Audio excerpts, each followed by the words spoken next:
একবার দেবী লক্ষ্মী ভগবান বিষ্ণুর সাথে দেখা করতে যান এবং বলেন, প্রভু, আমি যখন আপনার সাথে দেখা করতে আসছিলাম তখন আমার দৃষ্টি জগতের দিকে পড়ে। সেখানে আমি দেখলাম তিনজন নারী যারা নিজেদের মধ্যে বন্ধু ছিলেন, তাদের মধ্যে দুজন নারী বিধবা হয়ে দুবিষহ জীবনযাপন করছে, কিন্তু একজন নারী স্বামীর সাথে সুখী জীবনযাপন করছে। প্রভু, আমি কিছুতেই বুঝতে পারছি না যে এমনটা কেন হয়। তাই আমার মনে তিনটি প্রশ্ন উঠতে শুরু করেছে। আপনি এই তিনটি প্রশ্নের উত্তর দিয়ে আমাকে সন্তুষ্ট করার কৃপা করুন। তখন ভগবান বিষ্ণু বলেন, দেবী লক্ষ্মী, আপনি আমাকে আপনার তিনটি প্রশ্ন বলুন, আমি আপনার প্রশ্নের উত্তর দিয়ে আপনাকে সন্তুষ্ট করার চেষ্টা করব। তখন দেবী লক্ষ্মী বলেন, আমার প্রথম প্রশ্ন, কোন নারীরা অকালে বিধবা হয়? আমার দ্বিতীয় প্রশ্ন, কোন নারীরা জীবনে কখনো সুখ পায় না? আমার তৃতীয় প্রশ্ন, কি এমন জিনিস যা স্ত্রী চাইলেও স্বামীকে দিতে পারে না? দেবী লক্ষ্মীর প্রশ্ন শুনে ভগবান বিষ্ণু বলতে লাগলেন, দেবী লক্ষ্মী, আপনি যে নারীদের কথা বলছেন তাদের মধ্যে দুজন নারী বিধবা হয়ে অসুখী জীবনযাপন করছে, কিন্তু সেখানে একজন মহিলা সধবা, সে তার স্বামীর সাথে সুখী জীবনযাপন করছে। আপনি জানতে চান কেন এমন হয়? তাহলে আপনাকে একটা পবিত্র গল্প বলি।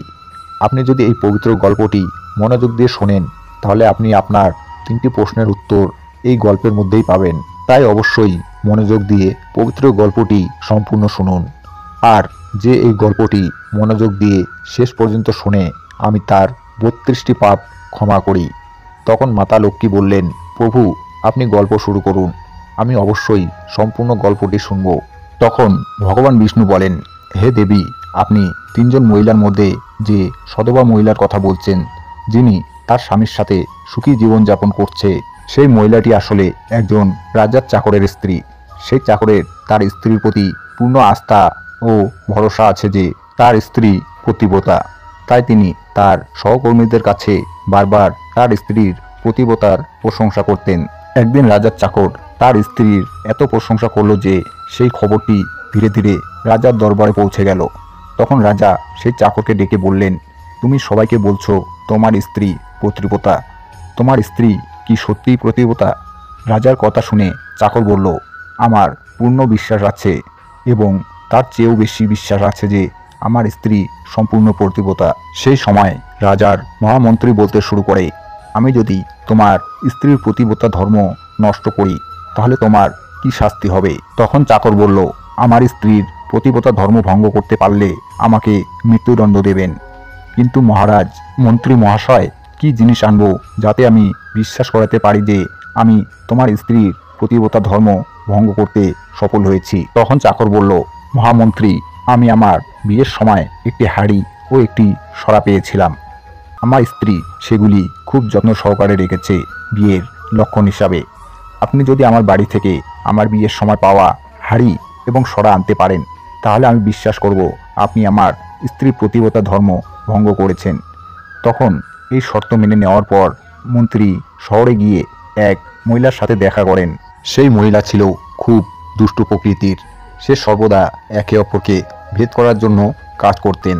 মহামন্ত্রী জানতেন আমার কাজ এই মহিলা ছাড়া আর কেউ করতে পারবে না। তখন সেই মন্ত্রী নিজের স্বার্থপরতার জন্য সেই দুষ্টু মহিলাকে ডেকে বললেন, দেখো, রাজার এক চাকরের সাথে আমার বাজি হয়েছে।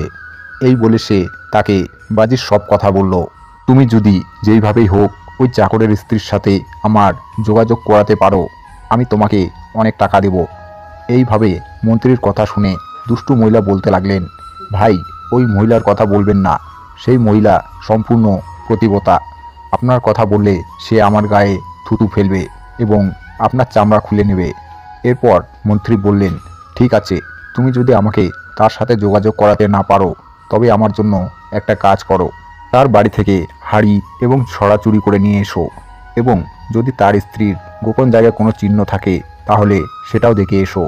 এই কাজটা করতে পারলে তুমি যা পুরস্কার চাইবে আমি তোমাকে তাই দেব। তখন সেই দুষ্টু মহিলা বলল, ঠিক আছে, আমি অবশ্যই আপনার কাজ করব। এরপর দুষ্টু মহিলা চাকরের বাড়ি গিয়ে তার স্ত্রীকে বলে, বেটি, আমি তোমার স্বামীর মাসি, অনেক বছর পর এসেছি। তখন মহিলাটি বলল, তোমাকে আগে কখনো দেখিনি তাই চিনতে পারিনি। এরপর সেই প্রতিবতা নারী সেই দুষ্টু মহিলাকে সম্মানের সাথে যত্ন করতে লাগলো। এইভাবেই সেই দুষ্টু মহিলা দুদিন তার বাড়িতে অবস্থান করলো। এরপর একদিন সকালে যখন সেই প্রতিবতা নারী স্নান করছিল, তখন সেই দুষ্টু মহিলা চোখ ধোয়ার অজুহাতে প্রতিবতা মহিলার চোখে নোংরা জল ছিটিয়ে দিতে সেই মহিলার চোখ বন্ধ হয়ে গেল। সেই সুযোগে সে দেখে নেয় প্রতিবতা নারীর গোপন জায়গায় ডান পাশে একটি তিল আছে। এরপর স্নান সেরে ওই প্রতিবতা নারী রান্নাঘরে গেলে সুযোগ পেয়ে চাকরের ঘর থেকে হাঁড়ি ও সরা চুরি করে দুষ্টু মহিলা মন্ত্রীর সাথে দেখা করে হাঁড়ি ও সরা দিয়ে প্রতিবতা নারীর গোপন চিহ্নের কথা জানায়।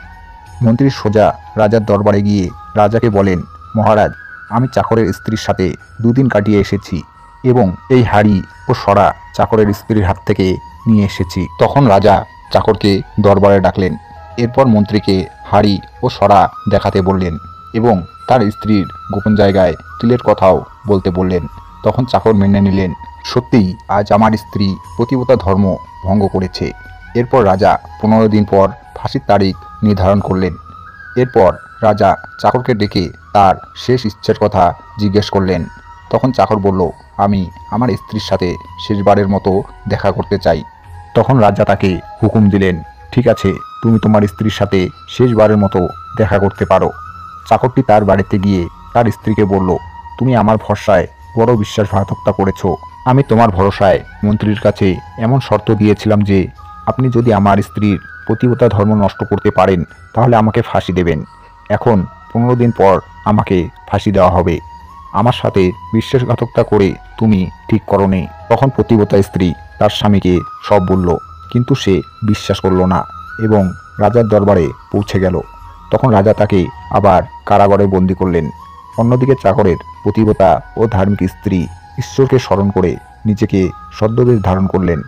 রাজার দরবারে গিয়ে রাজার কাছে নাচ দেখানোর অনুমতি চাইলেন। ওই মহিলাটি ছিল খুবই সুন্দরী। অন্যদিকে রাজারা এসব খুবই পছন্দ করেন। তাই রাজা অনুমতি দিলেন যে সকল মন্ত্রীরা উপস্থিত থাকবেন এবং সুন্দরীর নৃত্যের সম্পূর্ণ ব্যবস্থা করবেন।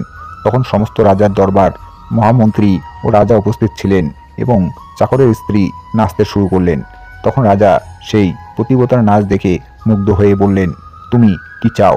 তখন সেই চাকরের প্রতিবতা স্ত্রী বললেন, মহারাজের দরবারে এক চোর আছে যে আমার টাকা পয়সা সহ মূল্যবান জিনিস চুরি করেছে। আপনি তাকে মৃত্যুদণ্ড দিন। তখন রাজা বললেন, ঠিক আছে, বলুন আমার দরবারে কে চোর, তার নাম কি? আমি তাকে অবশ্যই মৃত্যুদণ্ড দেব।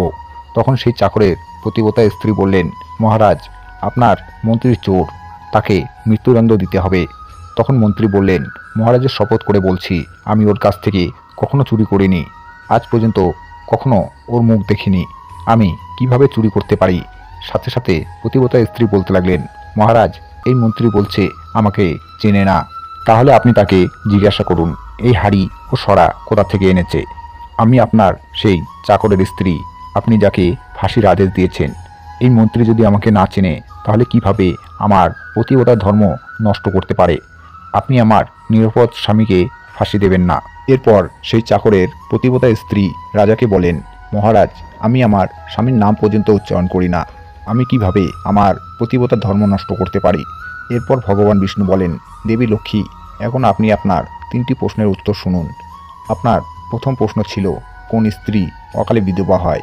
যে স্ত্রীরা স্বামীর নাম মুখে নেয় তারা অকালে বিধবা হয়, কারণ স্বামীর নাম নিলেই স্বামীর আয়ু কমে যায় এবং সময়ের আগে তাদের স্বামী মারা যায়, আর তাদের অকালে বিধবা হয়ে দুবিশ্বীয় জীবনযাপন করতে হয়।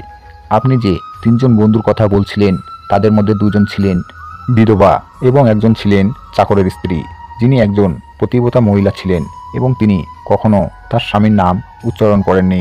বাকি 2জন মহিলা তাদের স্বামীর নাম ধরে ডাকতেন, যার কারণে তাদের স্বামীর আয়ু কমে যায় এবং তারপর উভয় মহিলাই অকালে বিধবা হয়ে যায় এবং আজ তারা অসুখী জীবনযাপন করছে।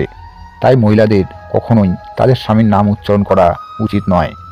এখন আপনার দ্বিতীয় প্রশ্ন ছিল, কোন নারী জীবনে কখনো সুখ পায় না?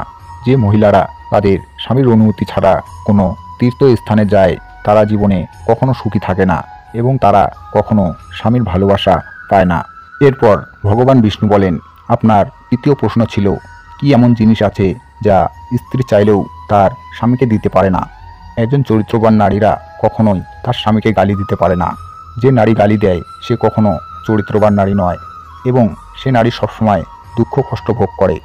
এইভাবেই সম্পূর্ণ গল্প শোনার পর দেবী লক্ষ্মী তার 3টি প্রশ্নের উত্তরে সম্পূর্ণরূপে সন্তুষ্ট হন এবং বলেন, প্রভু, বাস্তবে একজন ভালো চরিত্রের মহিলা কখনোই অসুখে জীবনযাপন করতে পারে না, কারণ দেবী লক্ষ্মী এমন বাড়িতে বাস করেন এবং সেই ঘরটি সর্বদা ধন সম্পদে ভরা থাকে। এই ধরনের মহিলারা সর্বদা তাদের ঘরকে স্বর্গ করে তোলে। বন্ধুরা, এই ভিডিওটি যদি আপনাদের ভালো লেগে থাকে তাহলে অনুগ্রহ করে আমাদের চ্যানেলটি সাবস্ক্রাইব করুন এবং কমেন্টে